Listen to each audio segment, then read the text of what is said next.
So good afternoon, everyone. Thank you so much for joining our session today.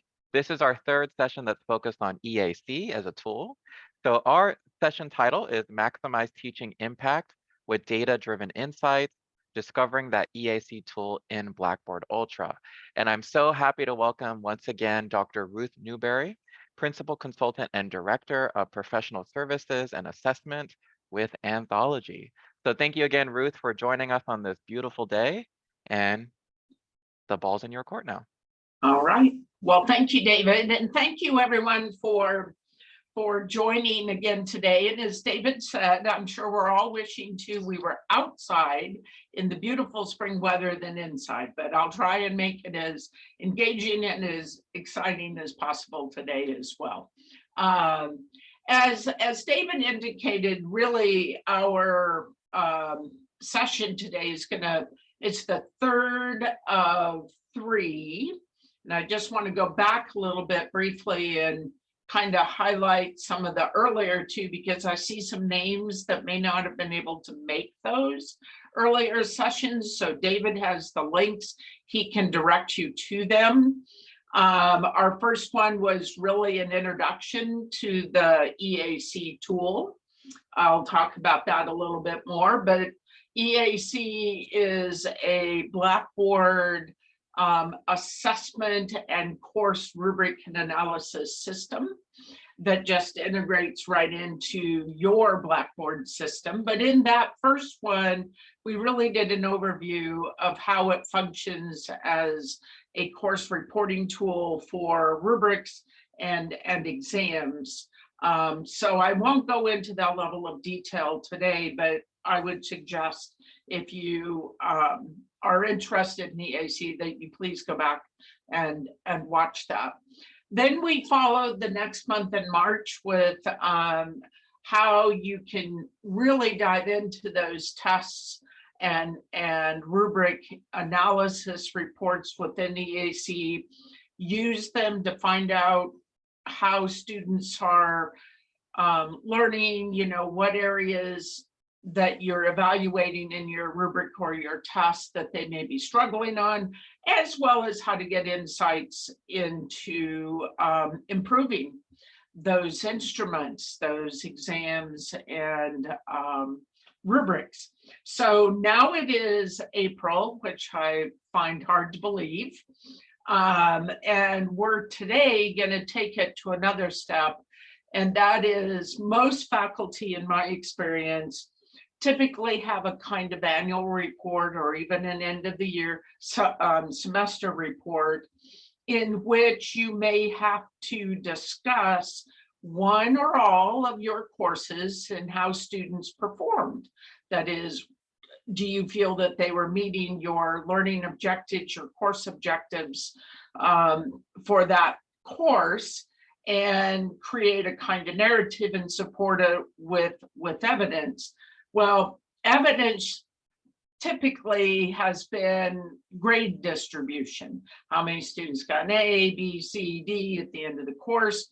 Sometimes it would go a little deeper than that. It would pick out key assignments and again, talk about the objective of the assignment and how students did, but mostly in the distribution of the grade. So one of the things that we can do with EAC, you can do with EAC, is really leverage its reports that are available, not just for being the evidence for that narrative, that annual performance review and other maybe departmental tasks, but also again, using it to get insights into how your students are performing, where they may be struggling, and what you can do then to make improvements. So that's really the focus of today's session. And please, if you would like, I'm going to move my little chat thing over here. I see David's put some stuff in, but feel free to post anything in the chat. I will be able to see it. Don't hesitate to just jump on the mic. Absolutely fine with that. Or again, raise a hand. I know David will keep track of that. Let me know if I've missed it. So what we're going to do then today is really talk about how we can begin to maximize the information that EAC is going to provide to help you as instructors improve teaching and learning within your courses. So the main premise is that you are using Blackboard for many activities, for delivery of content, delivery of instruction, facilitating group work, things like that, plus as well things that are happening in the classroom that all are to lead to students being able to demonstrate a level of performance, competent performance on those course learning objectives that have been defined for your course.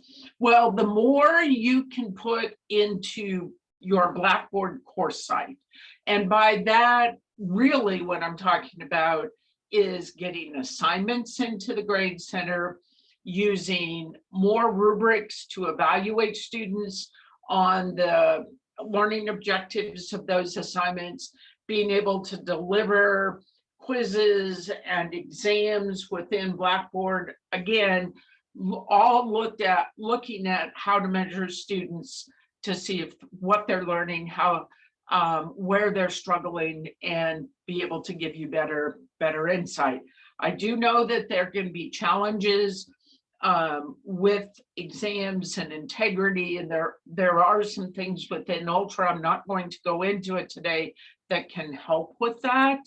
But again, the more you can get this kind of activity, formative and summative, into your course, the more power and insights you can get from the EAC tool.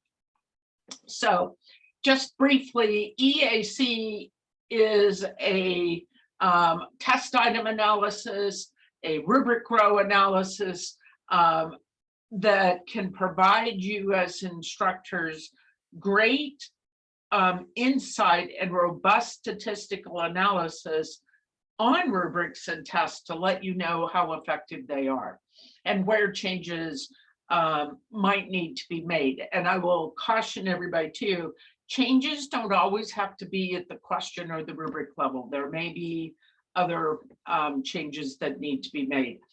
The beauty is too, it just integrates seamlessly into your learn system. I'll show you how to access it, and it provides role-based training or reporting. That is, as an instructor, you see all the courses that you are teaching. If you teach 2 sections of a course in a semester, you can get separate reports or a combined report.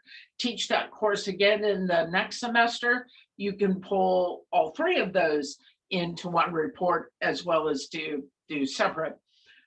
And then we also, as we move into more assessment uses of EAC for course and program and institutional, then we have ways to start giving assessment teams, data managers, and others the ability to very quickly generate reports. Never is that level of access allowing anyone into your course. It's just generating the reports. So within your system at UDC, there is already an icon for the EAC reporting tool. So that's your doorway. That is the main way to get in. Once you open it, it knows who you are, knows the courses you are teaching, and it will begin to let you, through a date range, be able to pull reports from the past as well as current. But it is there. You know, if you want to log in and look, you'll see it. Open it once. That's all you need to do. You're connected. Then it will be able to give the reports you need. So EAC, as I said, is really the test and reporting analysis tool. But think of it in not telling you if a test is correctly built or your rubric is good or not good. It's more about giving you insight into the effectiveness of that rubric and exam and those questions, at being able to differentiate learners who know the material and learners that do not. And there's always context that has to be considered when looking at the data. Is it a final high stakes exam? Is it a quiz with multiple attempts? Are there rows on a rubric where everyone would be expected to do well, even lower performing students, or not? So there are things that in the way we construct our rubrics that would really kind of influence the overall statistics. And you again need to be aware. The other important thing I want to pull out is EAC is not a replica of your gradebook. You will see in your gradebook, everything's by points or percentages. In EAC, we normalize data. So every rubric row, no matter how many columns of achievement, is the total of 1 to 0, with those different columns being broken out by a 4. It might be 0.25, 0.5, 0.75, 1.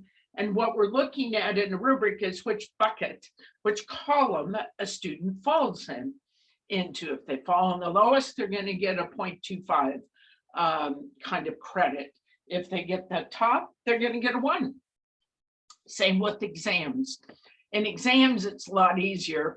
A question is 1 if it is correct, 0 if it is wrong. If you have offered partial credit, then depending on how you've set that up and what the student selects, the student will get that as well. And we have to be able to do that for you to be able to maybe take a rubric and offer it 1 semester in a points-based schema. Then you find you don't like that. Next semester, you want to change that rubric to a percentage-based rubric, but you haven't changed anything else. Well, through the normalization, we can do comparisons. Also, when we start thinking about linking course objectives and program objectives to rubrics and exams, then we need to be able to always be able to compare across courses and sections. So just know you'll see a little different data in EAC from what you might expect in a grade center. Now, with this, what I want you to think about is you're going to be looking at what you've done in your course. If it's not in the course, either again, a rubric that's scored or a exam that is given, or even a grade center column that you might want to, then we're not going to be able to get the data. So again, we want you to use this as much as possible, building this information out so you can, at the snap of your fingers, literally in real time, get data on performance. So the assumption is that you're going to build a rubric, and that rubric is going to be constructed to really evaluate how well your students have done on particular set of items that relate to the assignment. So session number 2 really talked about the importance of things like quality matters, of designing the activities to the objectives of the course, that the assignment is reflecting that. And the more that happens, the more valid in terms of what you're evaluating to what your students are supposed to be learning is happening. That then means that the results on the performance after you've graded students or they've taken the exam is even better. But you would build your rubric in your alternate courses as you have been, choosing either points, percentage. EAC really does not care about that.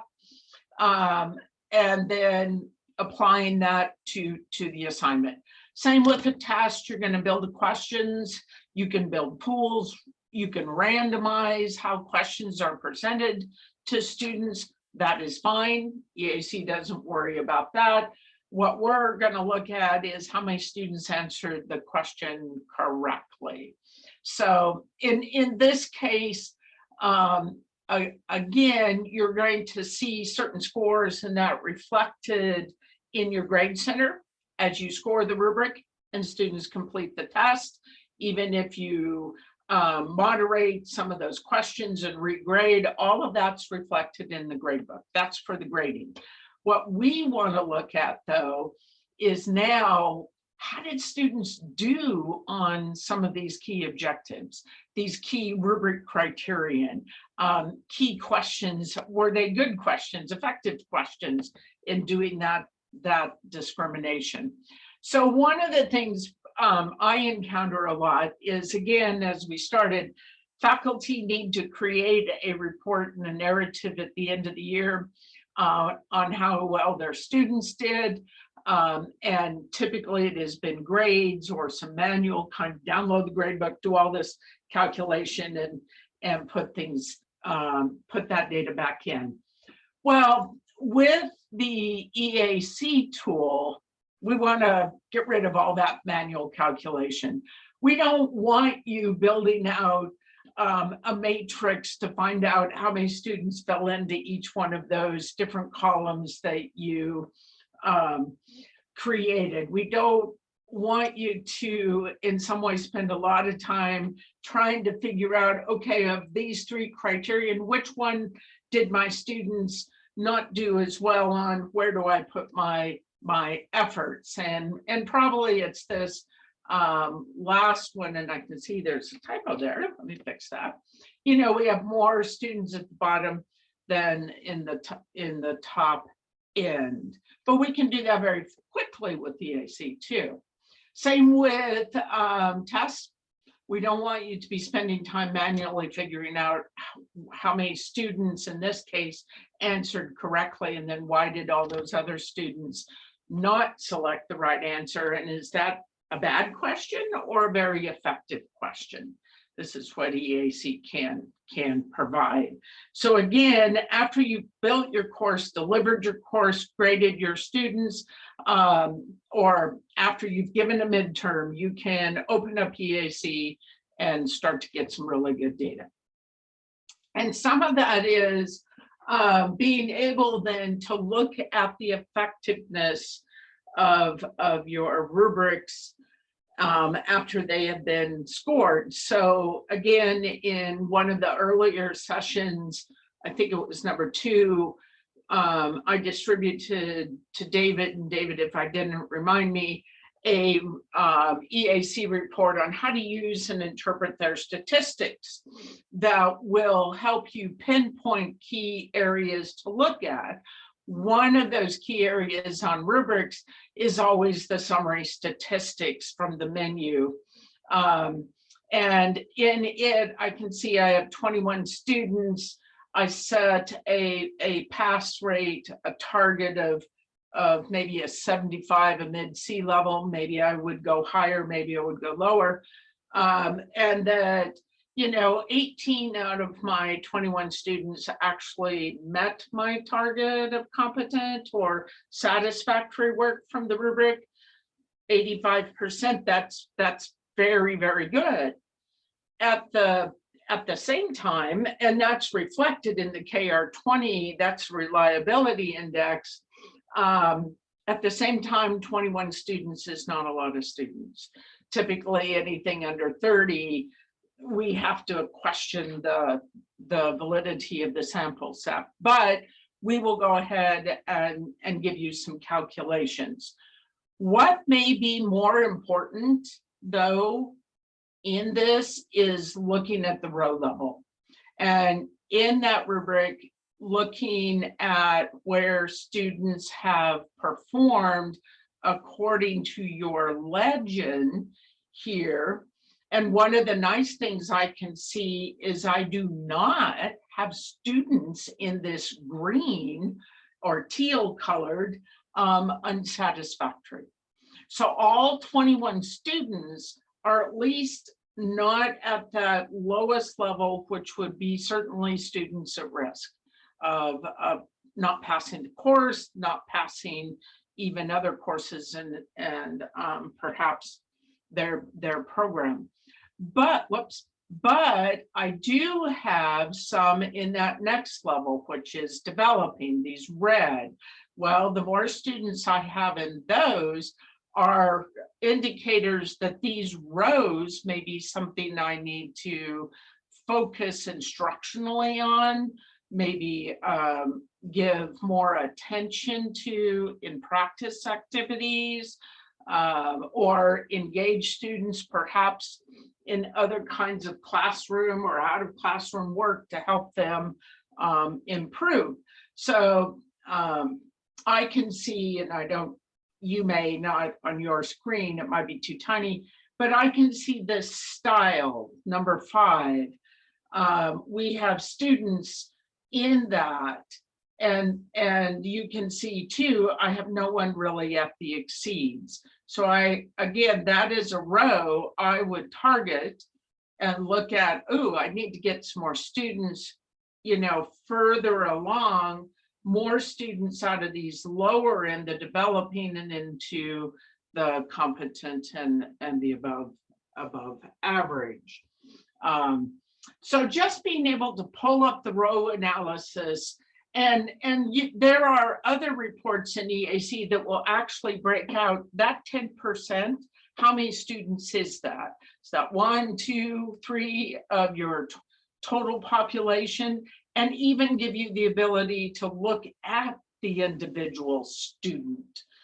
Who is that student, and how did they do overall, even against their peers? So that was session number 2, and a little bit of 1 that really go into that part that allow us to dig very, very deeply into these this analysis, all the way down to the individual student, how they were scored on every row in the rubric, and being able to look at them against their peers without going back to Blackboard, opening up that grade center and looking at it one by one. We are able to pull all of this data out into a single report area, and you can easily move back and forth. But the question that, as an instructor and for really using this to improve teaching and learning, is to ask not just where students have fallen, but what do you as the instructor see in these kind of reports? Does anything surprise you? Like, would it be a surprise if I were this instructor that my students did not do so well on that row? That they seem to do very well on the last row, formatting. Well, maybe that was kind of a gimme row too, in the sense they all should know how to format, and it was worth very few points within the rubric. So I expect them to be doing well. But again, I have almost 20% in that final bar right here that are just at that edge, so C edge. If I think about the 5 rows here, that could be doing better. So maybe I do want to give more attention to that as well. But it's a reflective exercise. It's asking, what was I surprised about, if anything, in the way I scored these students and their overall performance as a group as well as individuals? Is there indicators here of things that I need to think about when I reteach the course, or if this were coming while we still had weeks left in the course, are there things that I need to address? With exams, it's very much the same thing, except now we're looking at individual questions as well as overall. So for lengthy exams, that can be quite difficult, but it will break out again, help you find those questions very quickly. It's going to flag things in red that will be questions that it will consider suspect, because either your trending high scoring students are beginning to miss that question. Low scoring students are getting it right, so it's confusing. To the higher performing students, they're guessing, and everybody's guessing, and you know, people are not in the kind of categories that they should be. So again, indicators within the reports themselves, like red items, but also being able to dig down and look at even the distribution of how your students, just like in rubric rows, how many chose this particular answer to this question, who are the students that actually selected that answer, and what more does that maybe tell you.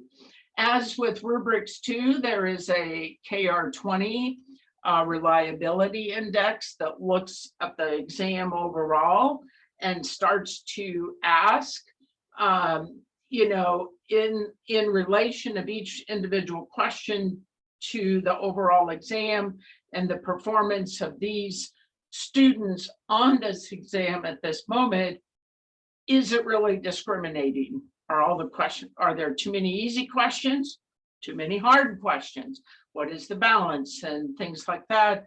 It looks at all of that and can give you a score. Well, in this case, this exam has a very bad score. Usually a 0.5 or above is good for a high stakes exam. This is a 0.15.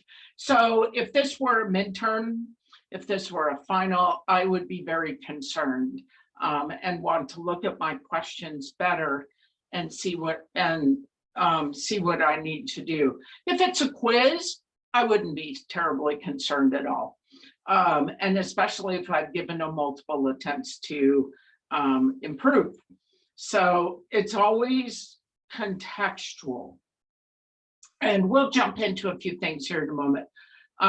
But what this leads to is, if you can get these activities, rubrics and exams into your courses, you can get a lot better insights very quickly in real time, how your students have done, how the rubric is functioning, how the test is functioning in its ability to do that differentiation or not, so that you can make improvements either in the remaining time left in the course or thinking about when you teach the course again. And then have evidence. You can quickly generate a report using all the various reporting tools in EAC and have a document in Word that you can add a narrative to, that you can attach to your performance reports or semester reports or reports to your chair and so forth, providing your explanations and descriptions of what you've been doing. So you can, at the click of a button, have all of that information and statistical analysis ready for you. Same for exams, being able to have all of that you need broken out, the question stems, the answers, how students responded, all of that available in these reports within EAC, and reports that in the Word file strip out identifying student information, so FERPA compliant, versus those of you that really like to get into the data, the raw data in the Excel file that will have the students and would not be shareable, but certainly can give you a lot more insight. Now, from those reports, though, again, that's your evidence, hard evidence, it's actual evidence of how your students are performing on these key areas that you might want to call out. But the bigger question is after you have this, you've started to review it, you're asking, what does it tell me about my students, where they're struggling, where they're doing well? That's when then you're asking, where can improvements be made? And it's not always in the actual question. Question may be a very good question. And it may be a challenge for a particular group of students where it wasn't a challenge for the last group of students. So while the inclination is to immediately go in and change the question or change the rubric, I would ask you to resist and think instead about other things that you're learning from this, such as, again, did I cover that content maybe in a way that would have been effective? Maybe I ended up doing more lecturing, or maybe they just were reading and trying to distill a lot of things out of resources, text.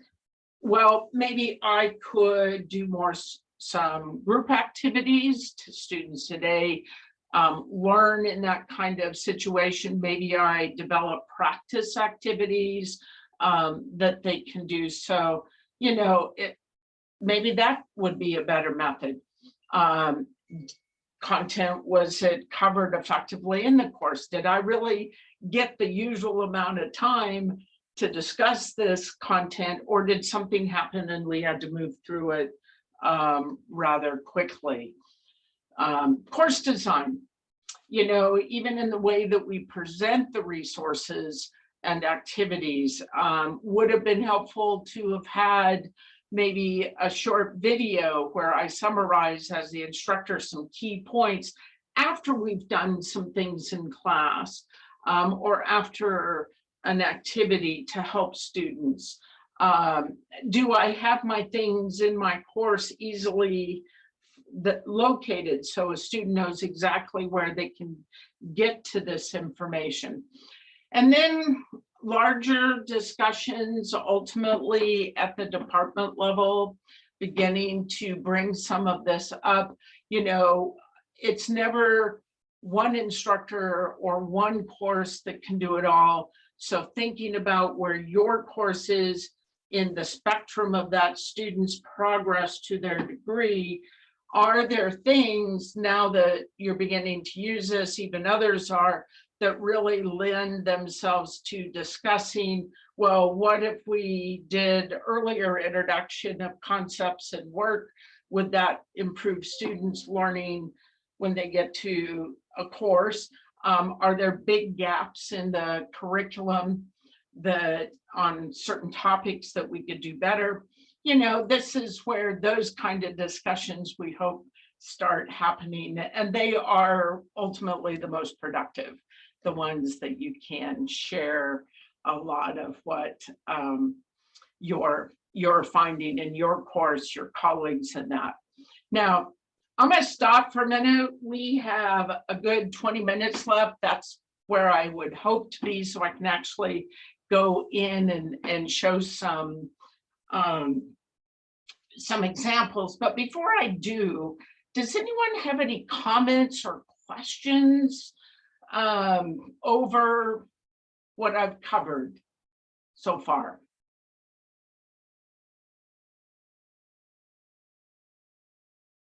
No, you're being a very quiet group today. Very quiet, but if anyone does have any questions, feel free to unmute or type in that chat box. But Dr. Newberry, so far, excellent. Okay, Yeah, all right. Well, then let me, I'm going to jump over first to a rubric I have. Let me go here. So one of the things that you'll be able to see as an instructor is you have access to all of the rubrics, all of the tasks within your courses. And by using the date ranges here, you can either get what is most immediate, like within the last week. You could go back to last semester. You can go back as far as the courses live on the UDC server. Even if you do not have direct access, it's unavailable, but the course is still there, you can still generate reports. out of that. And here's where I know I have that essay in many of my sections. In fact, I teach a lot of sections on this demo server here. I can see I've used it in several of my sections, 8, 10, 3, over the last term. I just finished grading a bunch. I can either call them all in as I did, and it comes into one big report. I also, though, could, I just want to look at this one and call that in independently. So once you know where you want to look, either a rubric or a test, you have a name that you can look at it, you have a date range, then here is where now the report opens. You can see there's a menu over here that we can leverage to look at material. But one of the first things I'd want to do is think about my target. It's automatically set at a 60% out of 100, or a passing typically of a D. Maybe for my class, I'd like to see how students are doing at a little higher target. I can adjust this as I need. I can also use the little star over here. If all of my courses have an expectation at this level, I can set it. Every time I come in, it is like that. But at this point, I can see, again, I have 4 students enrolled. I graded 3 of them. For students that did not submit work, you really do not, and probably should not, fill out the rubric and give them all zeros, because you're not basing that estimation really on their performance, other than that they didn't do anything. So in that case, give them a score, don't score the rubric, but look at those that you did score the rubric. I set my target, and now I want to see, of those 3 students, how many received a whole rubric score or percentage that is higher than my target here of 75, and I can see that 2 did. If I were to raise this, let me even like 85. See, that changed it to where none of my students were able to meet that target. So this is flexible for you to set as you need. Rebecca, I think you had your hand up. Yeah, Dr. Graham has her hand up. Yes, thank you both. This is Ruth, since I have, walked through EAC with you several times, and, have become good friends with you through this process and learning EAC more and more every day. I was wondering if you could take a moment just to share with folks how setting the target can be done in complement with looking at the levels of achievement, and how those 2 things kind of match each other here in the platform. So it might be first, though, thinking about in my course scale, grading scale, where is really that level of competence set? And often we think of this as, there's A, B, C's, and there's minuses and pluses. And when I spread that scale out on a 0 to 100, what is that line I want to draw? And this is where, yes, a 60% may be passing, but really what I want to look at and see here and see none of what I do here is going to change my grades in the grade center. So that's the beauty of this too. I can be experimenting. But if I look at the levels of achievement, which are nothing more really than that legend, that is, what are the different columns that you have set up in your rubric by a row, and how many students you're putting into each of those. This level of achievement simply shows how it is being distributed right now. So what I have done by setting it at a 75 is really, I'm not looking at that mid-level. I'm looking a little higher and hoping that my students are achieving that. If I really wanted to look at this at just on a pure, perhaps grading scale, I could drop this back down to a 5. That's where students are going to fall in the scale in my course. But thinking about this though, especially in terms of what this course may be, it is a foundational course. I still might want to set this at a little higher rate, even though it's in the above average column, to know how many of my students I feel will really have learned this material and are going to be successful in other classes. So it's not just, oh, they're competent, they're going to pass this course. It's more, I'm as an instructor, where do I want my students to be? Does that help, Rebecca? It does, definitely. It helps a lot. In fact, it makes me start to think about levels of achievement as a space for like maybe program level assessment a little bit more. You could Right. also use it in your course, clearly, Mhm. but you would have to switch around the percentages there that you're using and like change them a little bit more to what the passing levels are versus if you're looking Right. at program level assessment, you would match it a bit more with the program level rubric and decide where your students lie within those Mhm. levels of achievement from that perspective. Is that a fair like distinction? Yes, because, well, my background is English, and having taught a lot of writing courses in that, I over the years and experience, I knew that students really needed to be at a little higher level to be successful in their other courses with writing activities. And so I would put this up higher.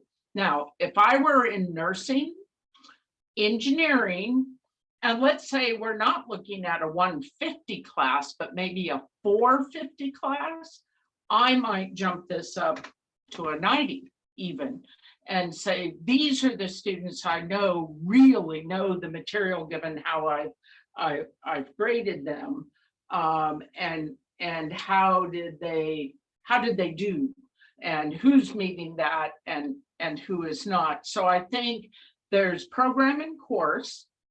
There's also the sequence of the course in the program that we've talked about as well. Does that help? Very helpful. Thanks, Ruth. Okay.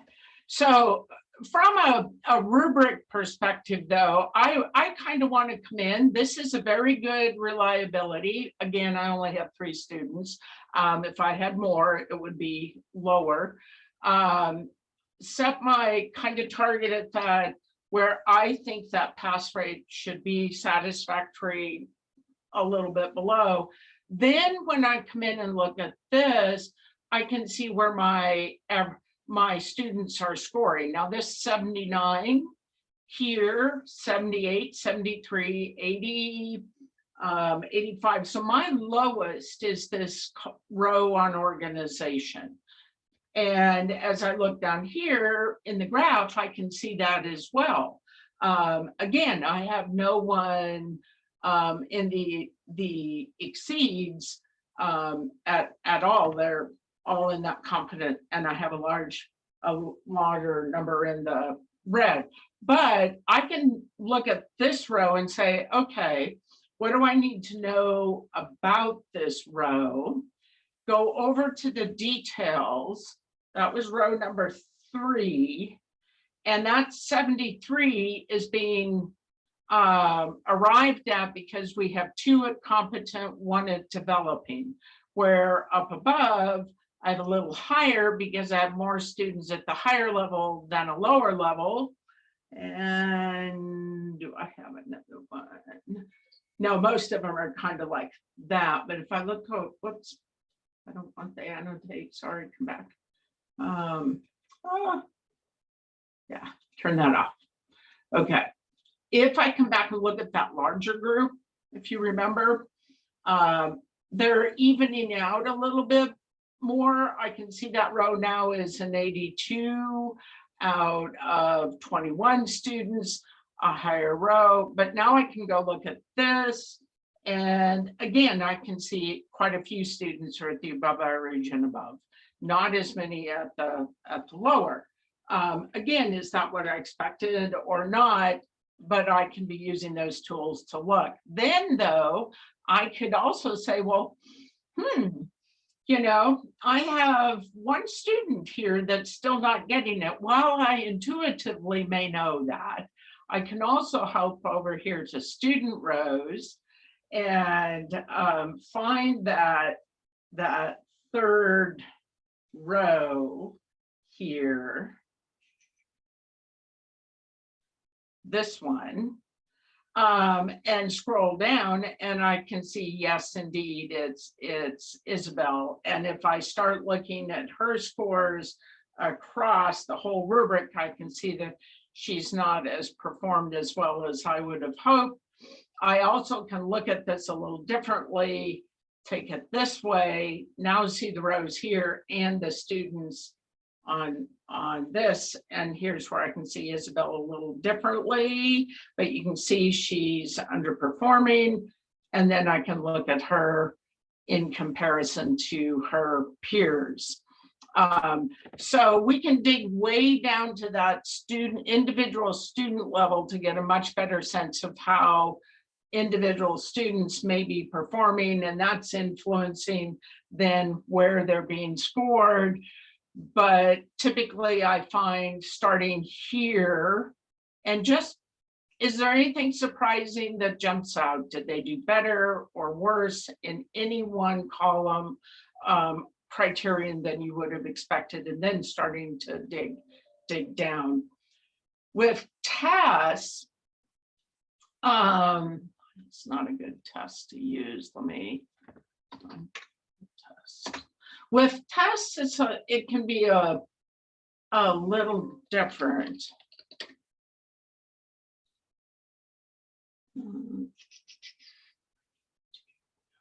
I think I may need to go back a bit. There we go.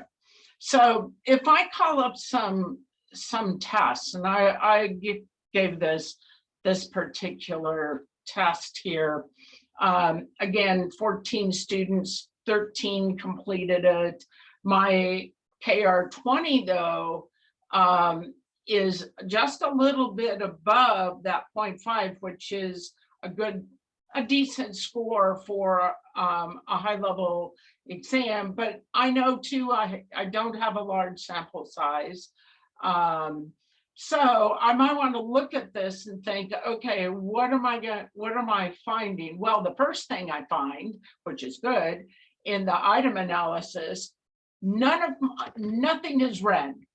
And if there were going to be anything red, it would be in this point by serial column, which is looking at the relationship of the answers options, how the students and the options they selected in terms on that question, in terms of the whole test. So it really starts helping to flag questions that, again, are not statistically discriminating well. But that would be step number one, nothing red. Second, though, is I want to look at this Chromebook with deletion.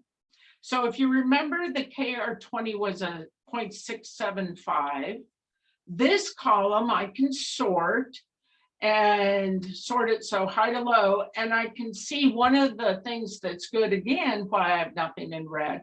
The highest above my cutoff of that 6.7 are only a few questions, and only one is really more than a point above.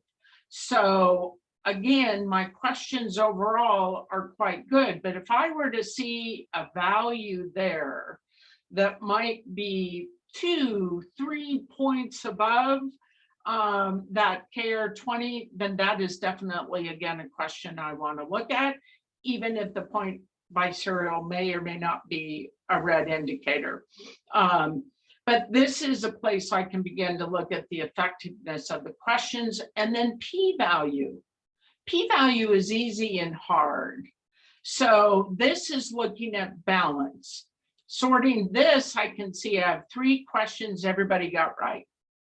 And then as we go down, 92, that's pretty easy question. Most students are getting it right. 85, a little lower, but now look too, I have 2 questions and one here that is extremely difficult. Hardly anyone answered it correctly.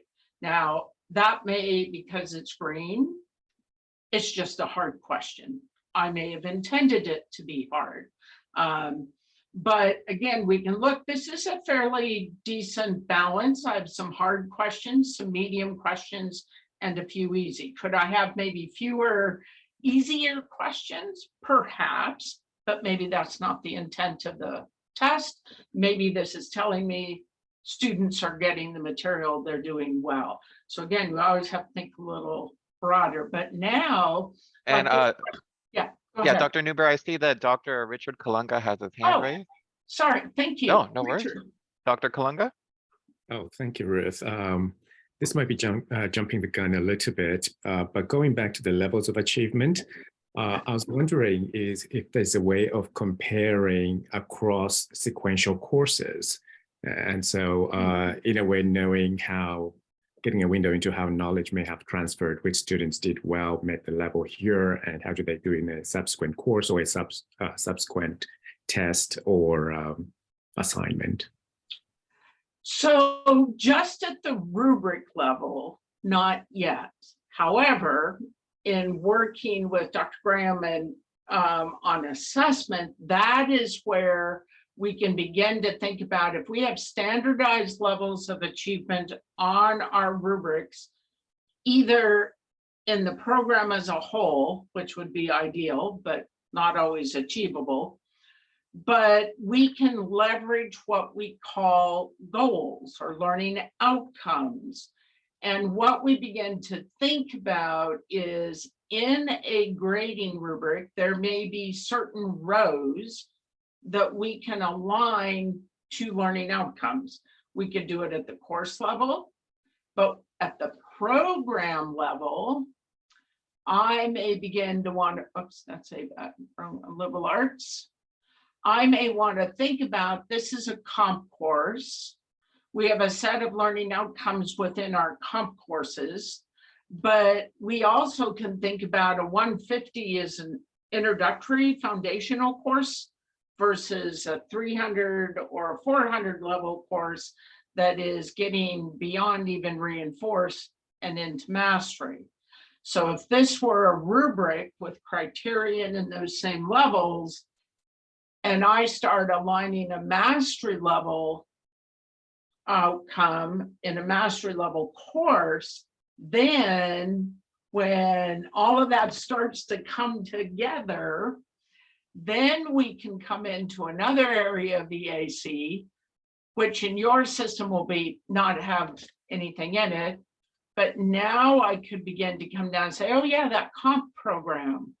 How did students do perhaps on a certain learning outcome in our foundational courses in, and that was two, in reinforce, and then in those mastery 400 exit level courses, senior courses, how did they do? Set this back. How did they do over, whoops, no data found because I don't have anything really linked to those. But if I did, I would begin to see, oh, we assessed this in 500-600 students in our foundational courses. Then only certain programs are now asking about advanced writing. I can see that differential here. So that's where the progress, that kind of tracking comes in. We'll be standardizing those levels of achievement a bit and applying the learning outcomes to be the connector as you move from course to course to course. Does that help? Yes, it does. Thank you. You're welcome. So I would say go knock at Dr. Graham's door.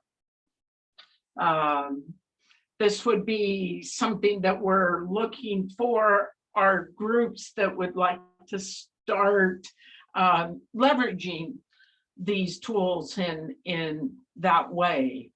And I know we only have a couple minutes left, so let me say first that there are ways right now, like just explore, as I mentioned within your system. EAC is here, it's available. We don't have learning outcomes in, but any rubric, any test, you can start to pull reports on, as I've done here, calling them up. You will be able to look at all the way down to student questions, where you can see your individual students, how they performed, you know, even look at individual exams. We just won't have that linkage with the goals yet. That's coming. And we're looking to meet with folks that see this as potential and able to help them move forward. So really at this point, it's exploring what's there, what you have, what you can learn, and thinking about, I think, especially in that last slide I was showing, that the statistics are there to help you think about what they reveal more about your students and what they've learned in your course, rather than you have a poor question or a poor rubric. Instead, look at what it tells you about your students, and then the ability, again, to be able to generate these different reports right out of this and have your evidence to build your portfolio, your teaching portfolio. So, all right, let me stop sharing, but thank you very, very much. Looking forward to speaking with some of you more in the future. Oops, you may be on mute, David.